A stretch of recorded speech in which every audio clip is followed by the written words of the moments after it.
السلام علیکم ورحمۃ اللہ تعالی وبرکاتہ۔ محترم ناظرین، آج ہم بات کریں گے نماز کے متعلق۔ آج کی ویڈیو کا عنوان ہے بے وقت نماز پڑھنے کی خرابیاں اور نماز کو حقیر سمجھنے پر سزائیں، جس میں مرنے سے پہلے 6 عذاب، مرتے وقت کے عذاب، قبر کے اندر عذاب اور قبر سے نکلنے پر عذاب۔ تو برائے مہربانی آپ سے گزارش ہے کہ اس ویڈیو کو پورا دیکھیں اور اپنی اصلاح کریں۔ اعوذ باللہ من الشیطان الرجیم، بسم اللہ الرحمن الرحیم۔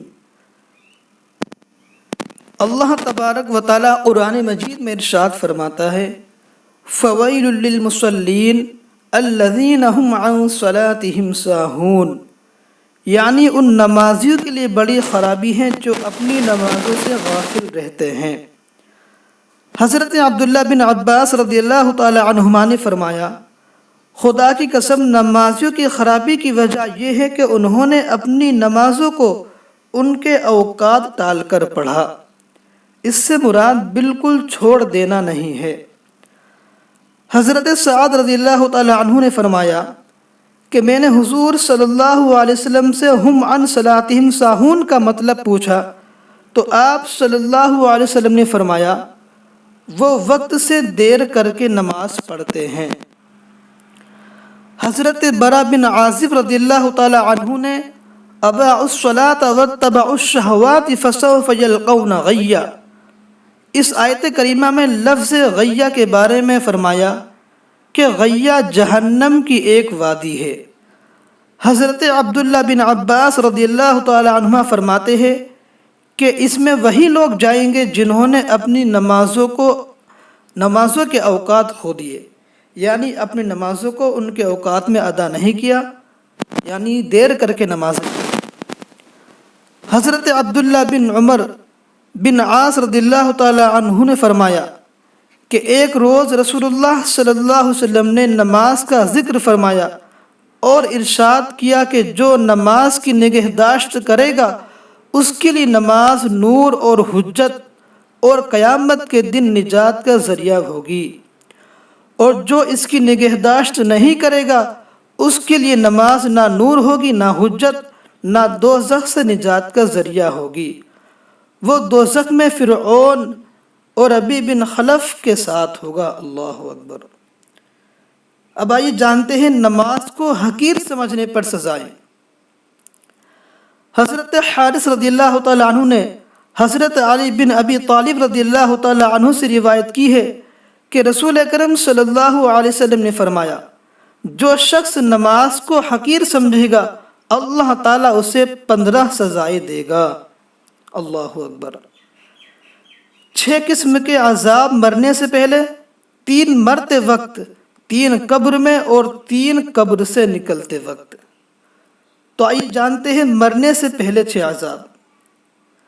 غافل نمازی کو مرنے سے پہلے دنیا میں 6 عذاب ہوں گے، جس میں اسے صالحین کی فہرست سے خارج کر دیا جائے گا اور اس سے زندگی کی برکت دور کر دی جائے گی، اس کے رزق سے برکت دور ہو جائے گی، اس کا کوئی نیک عمل قبول نہیں کیا جاتا، اس کی دعا قبول نہیں ہوتی، وہ نیکیوں کی دعاؤں سے محروم کر دیا جاتا ہے، یعنی وہ نیکوں کی دعاؤں سے محروم کر دیا جاتا ہے۔ تو یہ تھے مرنے سے پہلے 6 عذاب۔ اب آئیے جانتے ہیں مرتے وقت کے عذاب۔ ایسی نمازوں کو مرتے وقت مندرجہ ذیل 3 عذاب ہوتے ہیں۔ وہ پیاسا مرتا ہے، اگر اس کے حلق میں 7 دریا الٹ دیے جائے تب بھی اس کی پیاس نہیں بجھے گی۔ اس کی موت اچانک ہوگی، توبہ کی مہلت ہی نہیں ملے گی۔ اس کے کندھوں پر دنیاوی لوہے، لکڑی اور پتھروں کا بوجھ ڈالا جائے گا جس سے وہ بوجھل ہو جائے گا۔ تو یہ تھے مرتے وقت کے 3 عذاب۔ اب آئیے جانتے ہیں قبر کے اندر عذاب۔ قبر کے اندر یہ عذاب مذکور ہے کہ اس پر قبر تنگ کر دی جائے گی۔ قبر میں زبردست اندھیرا ہوگا، منکر نکیر کے سوالوں کا جواب نہیں دے سکے گا۔ اب آئیے جانتے ہیں قبر سے نکلنے پر عذاب۔ قبر سے نکلنے پر یہ 3 عذاب ہوں گے۔ اللہ تعالیٰ اس پر غضبناک ہوگا، اس سے حساب بہت زیادہ سخت ہوگا۔ اللہ تعالیٰ کے دربار سے اس کی واپسی دوزخ کی طرف ہوگی۔ اگر اللہ تعالیٰ اپنے کرم سے معاف فرما دے تو خیر ہے۔ تو یہ تھے نماز کو حقیر سمجھنے پر سزائے اور بے وقت نماز پڑھنے کی خرابیاں۔ اللہ تبارک و تعالیٰ کی بارگاہ میں دعا ہے مولا تبارک و تعالیٰ ہم سبھی کو حق کہنے حق سننے پر عمل کرنے کی توفیق عطا فرمائے، اور ہم سبھی کو نماز 5 وقتہ باجماعت پڑھنے کی توفیق عطا فرمائے۔ وآخر الدعوانا ان الحمد للہ رب العالمین۔